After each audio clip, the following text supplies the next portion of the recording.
आज हम जिस बर्बरीक को भगवान मानते हैं, जिनका मंदिर राजस्थान में है, जो सबकी मनोकामना पूरी करते हैं, जिन्हें हम खाटू श्याम भी कहते हैं, वो बर्बरीक कौन थे? आइए जानते हैं। बर्बरीक इस दुनिया का सबसे महान और शक्तिशाली योद्धा था।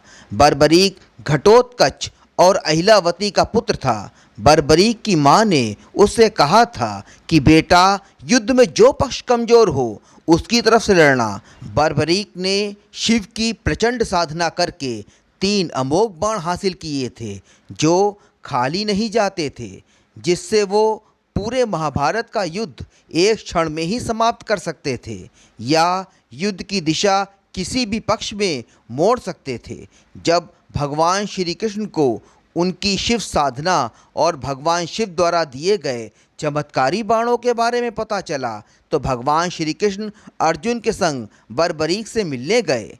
अर्जुन बर्बरीक के दादा थे, क्योंकि घटोत्कच जो बर्बरीक के पिता थे, भीम और हिडिंबा के संतान थे।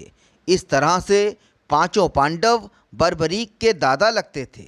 बर्बरीक ने श्री कृष्ण और अर्जुन को प्रणाम किया।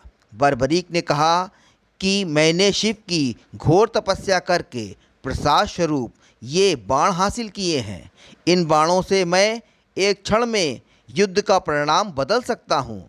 मैं इन बाणों का प्रयोग तब करूँगा जब युद्ध क्षेत्र में मैं किसी पक्ष को निर्बल होते हुए देखूँगा। इस पर अर्जुन ने पूछा कि पौत्र, इन बाणों में ऐसी क्या विशेषता है? इस पर बर्बरीक बोले कि पितामह, जब मैं पहला बाण चलाऊंगा तो युद्ध क्षेत्र में मैं जिसकी भी मृत्यु की कामना करूंगा उसके ऊपर ये मृत्यु चिन्ह लगा देगा, और दूसरा बाण उन सब लोगों को मृत्यु प्रदान करेगा जिन पर पहले बाण ने चिन्ह अंकित किया है, और तीसरा बाण तो प्रलय के समान है। अगर मैंने इसका प्रयोग किया तो पूरी सृष्टि का नाश हो जाएगा। इस पर श्री कृष्ण ने कहा कि तुम्हारे सामने ये वृक्ष खड़ा है, अगर तुम इस पूरे वृक्ष को शत्रु मानकर एक ही बाण में इसके सब पत्ते गिरा दो, तब मैं तुम्हारी बातों पर विश्वास करूंगा। इस पर बर्बरीक ने कहा, ठीक है प्रभु, मैं आपको अभी इसका प्रमाण देता हूँ। उन्होंने पहला बाण कमान पर साधते हुए वृक्ष की ओर दाग दिया। सभी पत्तों पर चिन्ह अंकित हो गए। श्री कृष्ण ने चतुराई दिखाते हुए उस वृक्ष का एक पत्ता अपने पैर के नीचे दबा लिया। श्री कृष्ण को लगा उस पत्ते पर चिन्ह नहीं लगा होगा। श्री कृष्ण ने बर्बरीक से कहा, तुम्हें विश्वास है कि सभी पत्तों पर चिन्ह लग गया है? इस पर बर्बरीक ने कहा, प्रभु, मैं जब दूसरा बाण चलाऊंगा तो उस वृक्ष के सभी पत्ते नीचे गिर जाएंगे और आपको भी विश्वास हो जाएगा।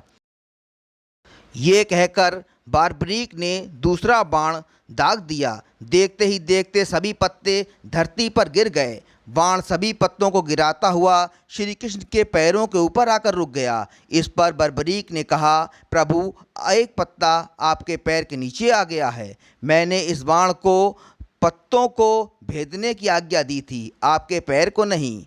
जब श्री कृष्ण ने पैर हटाया तो उन्होंने देखा कि उस पत्ते पर भी चिन्ह बन गया था। ये देखकर श्री कृष्ण अत्यंत चिंतित हो गए। जब अर्जुन ने उनसे कहा कि हम कौरवों को आसानी से हरा देंगे, तो कृष्ण ने कहा कि बर्बरीक के रहते ये संभव नहीं।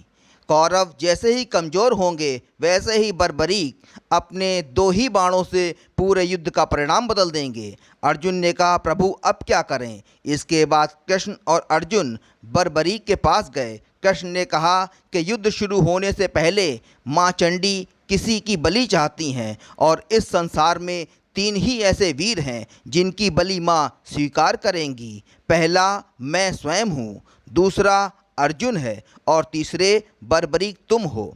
इस पर अर्जुन ने कहा, बस इतनी सी बात प्रभु, मैं अपना शीश माँ को चढ़ाने के लिए तैयार हूँ। श्री कृष्ण ने उन्हें मना किया और कहा कि यह धर्म युद्ध है, इसमें एक भी पांडव कम नहीं होना चाहिए। इसके पश्चात बर्बरीक ने कहा, प्रभु, आप दोनों ही मुझसे बड़े हैं, ये मेरा हक है, यह मुझसे कोई नहीं छीन सकता। ऐसा कहकर बर्बरीक ने अपनी तलवार निकालकर कृष्ण को दी और कहा, आप मेरे सिर माँ को अर्पण कर दीजिए। इस पर कृष्ण ने कहा, मैं ऐसा नहीं कर सकता। बस अगर मैंने ऐसा किया तो ये हत्या कहलाएगी। बलि स्वेच्छा से दी जाती है। इसके पश्चात बर्बरीक ने अपनी तलवार से अपना सर अलग कर दिया और कृष्ण को दे दिया। कृष्ण की आंखों में आंसू आ गए और उन्होंने उन्हें कुछ वरदान दिए। तो अगर आप बर्बरीक के खाटू श्याम बनने की कथा और वरदानों के बारे में जानना चाहते हैं तो कमेंट बॉक्स में बताएं।